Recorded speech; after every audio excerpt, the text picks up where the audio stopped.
Did you know that you can now get Dove's funeral cover from the comfort of your home? Simply visit our social media platforms, Facebook page, Doves Holdings. Visit our website, www.doves.co.zw. Email callcenter@doves.co.zw. So get your Dove's funeral cover from anywhere you are, with no hustles and no need to travel. Only with Doves.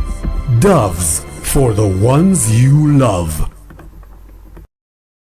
Introducing Dove's Legal Aid. From as little as $5 per month, you get a personal lawyer at your disposal. Dove's has you covered for everything legal, from accident damage claims, contractual damages, legal documents, civil, criminal, and labor matters. Your Dove's Legal Aid policy also covers your spouse and your children up to 23 years of age if they are in tertiary education institutions. For more details and assistance in registering for your new Dove's Legal Aid policy from the comfort of your home, visit our website www.doves.co.zw. WhatsApp 0731 772 784 or 0731 772 782. Email callcenter@doves.co.zw. Hashtag send love with Doves. Doves, for the ones.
Did you know that you can now get Dove's funeral cover from the comfort of your home? Simply visit our social media platforms, Facebook page, Doves Holdings. Visit our website, www.doves.co.zw. Email callcenter@doves.co.zw. So get your Dove's funeral cover from anywhere you are, with no hustles and no need to travel. Only with Doves.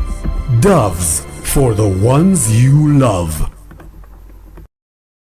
Introducing Dove's Legal Aid. From as little as $5 per month, you get a personal lawyer at your disposal.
family knows reference madasa.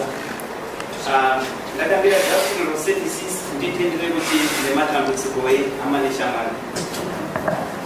Tinofara masikati ano kuti tatsikwa tine utungamiriri wauya kunochema nokubatana pamwe chete nesu weJasmine Rosetis with Mr. Matsika managing director vedu vari pakati pedu sesanganai nevekukama wepamuyambo newepamuchinguri.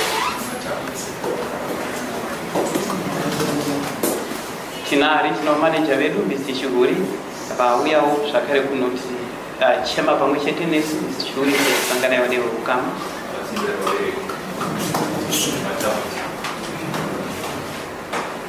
Vandakambira nawo mberi ndi mukoma King. Mukoma King ndo vachange vachitibatsira pabasa rose vari mutyairi wedu. Mukoma King sanganai nevekukama pamuyambo nepamuchinguri. Tinoda kutenda Mwari nemukana uno watasvika wokuti tigone kuonekana nehama yedu, vamwe vanenge vachiti mwana, vamwe sekuru muzukuru nezvimwe zvakadaro. Asi chandinoda ndisati ndadaidza namati eodha vedu vachatinyengeterera pano vamashinya. Munoona kuti shoko raMwari kuna mapisarema chapter 22 pavhesi 11 David anenge anotodana Mwari kuti kubva pakuberekwa ndakaiswa mumaoko menyu muzita raJesu, ameni. Ndichibva padumbu raamai Mwari wangu ndakaiswa mumaoko menyu. Kana zvakanaka ndinongoti Mwari wokudenga torai chigaro chenyu muremekedzwe. Pazvinorema ndinongokudanai Mwari kuti munge muri mubatsiri wangu. Saka ine panguva ino tiri panguva yokuchema, regai tione nguva yekuti titende Mwari nokuti tiri vapenyu, tidane eodha vedu vamashinya vanamate munamato chete vamashinya. Ngatinamatei. Baba wedu toda kutendai masikatano maita enyu nekutisesedza kusvika panguva ino mbiri nerukudzo ngazvinzwe kuzita renyu. Toda kutendai nechipo chemwanasikana wenyu aive zvinhu zvakasiyana siyana kuvanhu vakasiyana siyana. Tokutendai nezvaakakwanisa kuita neukama hwatati nawo nezvatakakwanisa kuita pamwe chete Mwari. Pane ino nguva toda kunamatira Mwari mweya mutsvene, Mwari munyaradzi kuti mushande pakati pedu. Takaremerwa zvatakatarisana nazvo hatigoni kuzvitsanangura kana kuzvikunda. Zvakuda divine power imunogona kunyaradza nekusimbisa. Rambai nesu mutitungamirire. Zita renyu ngarirumbidzwe, kuda kwenyu kuitwe muzita renyu dzvene Jesu Kristu Tenzi wedu. Amen. Tipe chipo chokuombera kuna Mwari nomunamato akanaka mazvita yenyu eodha. Nerimwe nambo shoko rinoti hatigone kunyengetera asi mweya umene unonyengeterera pamwe chete nesu muzita raJesu, ameni. Rinoti uchigomera on our behalf kuti zvigotiitira zvakanaka. Maita eodha nokutinyengeterera Mwari wakuitire zvakanaka. Ndichedze pamukana uno kuti pastor vedu pastor Warari vauye vashumire pakati pedu kwemaminitsi anotevera. Muri kushumira kumhuri yokwa Muyambo, muchishumira kumhuri yokwa Muchinguri, muchishumira kumhuri yoku SDA nehama neshamwari. Ishe wokudenga vakuitire zvakanaka muchishumira. Ndaingokumbira ukarugyo kamwe chete tiimbe mufundisi wedu achiuya kumberi kunotitungamira nokutora mukana uno. Jesu nunuri wangu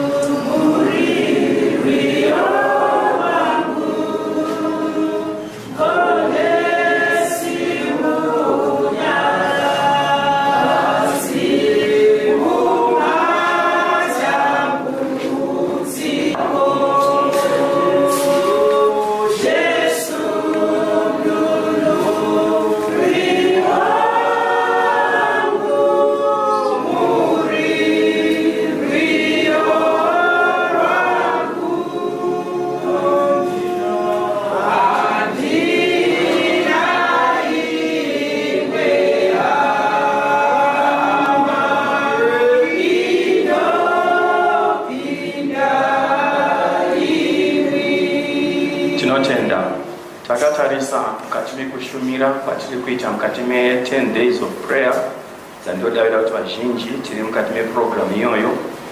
Last night tatiri kumba taura neprogramu iyoyo tichienda nayo mberi. Mwari vadecida kuti panguva yakadai ndekwa Muyambo ikwanise kuva inopinda mu 10 days of prayer, tiri kushingiswa kuti tikwanise kupfuura this valley. Tichaverenga just one text, which is Jeremiah 29 verse 11. It takes you a reading area nas. For I know the thoughts that I think toward you, saith the Lord, thoughts of peace and not of evil, to give you an expected end. Hebrew yakanyorwa nayo Jeremiah ine mamwe mazwi ainosimbisa kupfuura zvatingaita muchirungu. The first word andoda kuti tiwe tingotarisa muHebrew ndi I know. Word rinonzi I know muHebrew riri kuti the knowledge yandinayo about you is not limited to your presence. Andizikana mazvibata?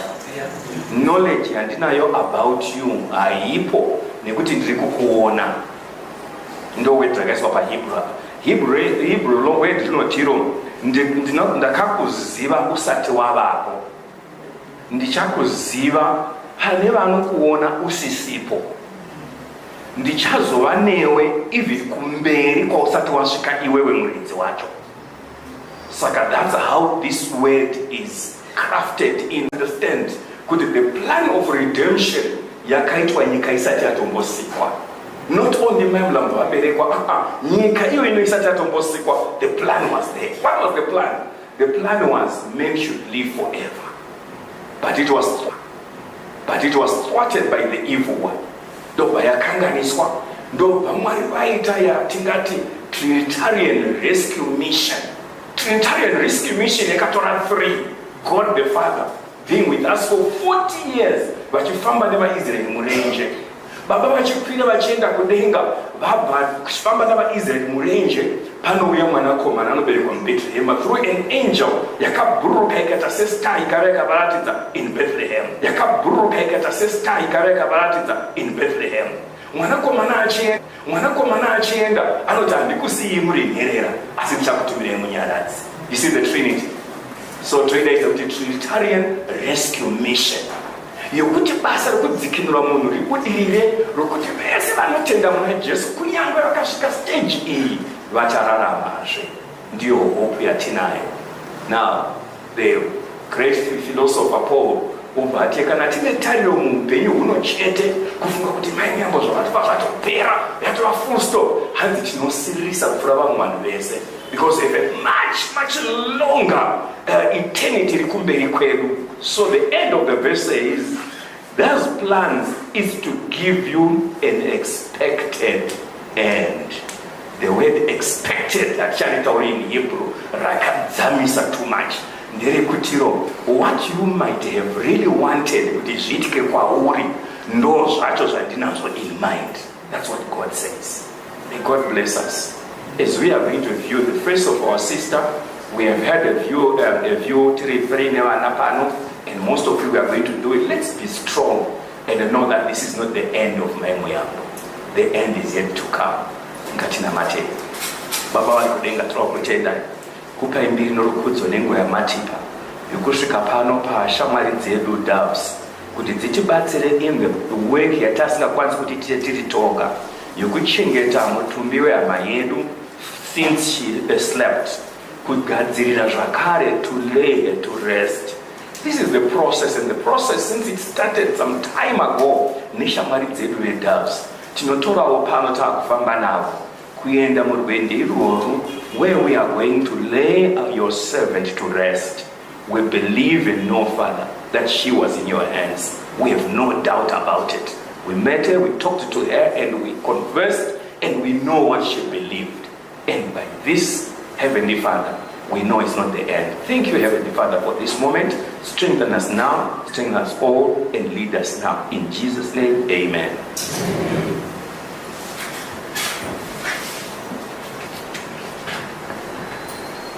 Tinokumbira chipe chipo chokuopera kushoko rakanaka rapiwa namufundisi wedu. Tinokutenda mufundisi warari neshoko rakanaka retariro. Mwari vanoziva ramangwana. Vanhu vanobva chitiko zvino zvazvadai mupiwe mazano pasi sipo zvichafamba sei. Asi Mwari vanodii zvavo? Hama dzangu kuti tibvumirane, Mwari vanodii zvavo? Zita raJesu, ameni. Tisapererwa kuti zvichafamba sei. Mwari ava ndiMwari. Vacharamba vari Mwari. Vari pachigaro cheumwari. Saka vanoziva, vachazadzikisa zvavakarongera mhuri yekwedu. Mwari vanoziva. Zita raJesu, ameni. Tinotenda. Nguva yataakusvika yava nguva yeboard viewing kuonekana nehama yedu. Tichazarurirwa namukoma King vari pano, vachatizaruririra box redu. Kufamba kwatinoita tinotangira kune vari kumashure vatanga kugara kumashure uko. Kubva pane baba vane magirazi muchiuya, raini renyu muchiuya pano muchiona, and then vanhu vachibuda nedhoo rakadai. Tabuda panapa tinoenda pane dzimotikari dziri pano panze. Tomira ipapo, kwete panze yesachi, but pane mota dziri pano, tomira ipapo. And then kana tose tava ipapo, box redu rapinda muhesi yedu inenge ichichairwa namukoma King. Tichazokumbirawo mota yemhuri, leading car inenge ichitungamirira mota hesi yedu inenge ina box redu. Saka ndo mafambiro atichaita. Pari zvino tichiimbirwa mufundisi vamira mberi kwedu, vamira mberi kwedu tichiimbirwa. Tichatanga kuzouya kubva kupedzisira uko muchauya henyu mbijana muchiuya muchiona pano, muchionekana nemufi tichibuda nepano tichibatsirwa saizvozvo. Taikumbira kuimbirwa panguva ino. Pamusoro pane vakanganwa vehukama, pane foni iri pano, maita henyu mozodarika muchitora pandiri pano. Tinotenda.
Free.